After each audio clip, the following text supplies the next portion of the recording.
Good day mga ka-sports natin dyan. Hindi naman lingid sa kaalaman natin lahat na maraming ang mga nagsilagasa noon sa Choco Mucho. Ang iba nga ay nagretiro at ang iba naman ay nagkaroon na ng sariling family. Ang iba ay nag-change career na. Ngunit may mga ibang mga players na patuloy pa rin na naglalaro at nag-over the backod lang nga ito sa ibang team. At maraming ang nalungkot dahil ang mga fans ng Choco Mucho ay full support nga sila sa kanilang iniidolo. Kung kaya kapag naglalagasan nga ito ay talagang nasasaktan sila. Kung noon nga ay maraming nalulungkot, pues ngayon ay tsak tayo na magiging masaya na.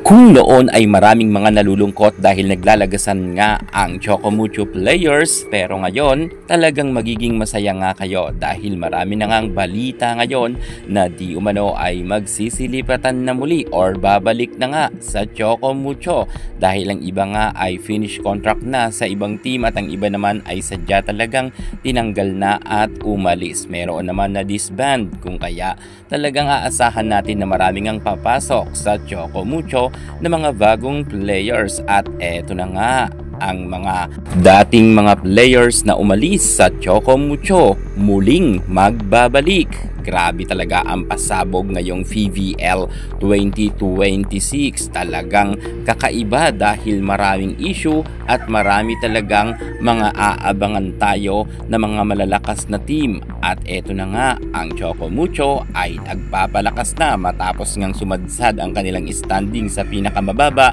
Babawi naman sila sa All Filipino Conference. Alamin ang buong detalye ang mga papasok nga sa Titans team. Pero bago ang lahat, subscribe ka muna, click ang ating notification bell para lagi kang updated sa lahat ng issues sa volleyball.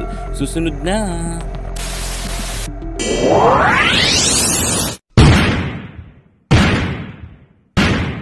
Matapos madisband ang Cherry Tigo, lumutang nga ang pangalan ni Ponggay Gaston na magbabalik sa Choco Mucho. At syempre maraming mga matutuwa na mga fans nga ng Titans dahil sa pagbabalik ng ating napakagandang si Ponggay Gaston. Alam natin na malaki rin ang kanyang maitutulong or maiaambag sa team ng Titans para muli itong mapaangat. At syempre hindi lang nga si Ponggay Gaston dito ang napabalita nga na di umano ay magbabalik dito nga sa Choco Mucho. Meron nga rin siyang dating kasamahan na umalis, ngayon ay magbabalik. Walang iba kundi ang nag-iisa nating opposite hitter na si Caitlin Viray. Matapos nga si Viray mawala ng ilan conference sa Choco Mucho, eto na muli siya. Nagbabalik na nga ito. Nirelease na nga siya ng management ng Foxes at nagpasalamat na nga sila kay Caitlin Viray. At sa pagbabalik nga ni Caitlin Viray sa Choco Mucho, alam natin na kaabang-abang talaga ito. Muli na naman siyang mabibigyan nga ng play sapagkat alam naman natin na may ibubuga pa naman ang nasabi nating si Caitlin Viray. Ito na nga yung sinasabi natin noon na mayroon mga players na babalik sa Choco Mucho matapos nga itong si Viray na matagal na wala sa Titans at lumipat sa Foxes. Ngayon ay pinakawala naman siya ng Farm Fresh at alam natin na ito ngang si Caitlin Viray kung saan to pupunta ay sa Choco Mucho. Malakas nga ang balita na dito ito muling magbabalik. Well, sa tingin ko fit naman itong si Caitlin Viray, lalo't close nga siya kay Boss Dina Wong at meron nga silang chemistry noon pa man. Bata pa naman itong si Viray dahil sa kasalukuyan ay 27 anyos pa lamang ang tubong Cavite na ito.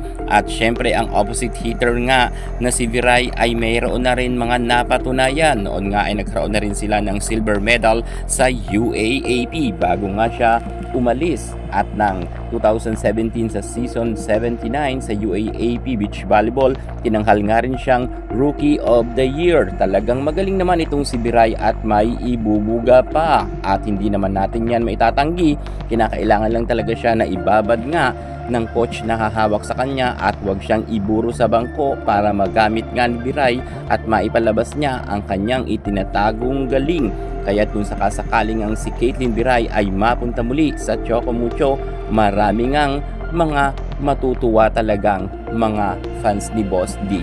Lalo't si Biray nga at si Boss D ay kinakikiligan rin noon ng kani-kanilang mga fans. At syempre, mukhang may reunion talagang maggaganap. I'm sure muling lalakas ang Choco Mucho dahil yung mga dating ang players na malalakas na nawala ay magbabalik kagaya nga ni Caitlyn Biray and Pauline Gaston. Good luck na lang sa mga players nga na magbabalik sa Choco Mucho. I hope na talagang dito muli silang mapunta dahil ito ay malakas nga na rumor na magbabalik nga sila sa Choco Mucho. Well, kung talagang malakas nga ang rumor at totoo nga na magbabalik ang dalawang players na ito, makakatulong naman sila sa Choco Mucho. Kaya good luck na lang kay Caitlyn Biray at kay Ponggay Gaston. Basta supportahan na lang natin sila kung saan man sila pumuntang team. Yan muna pinaka-latest natin sa mundo ng volleyball. Thank you so much. God bless.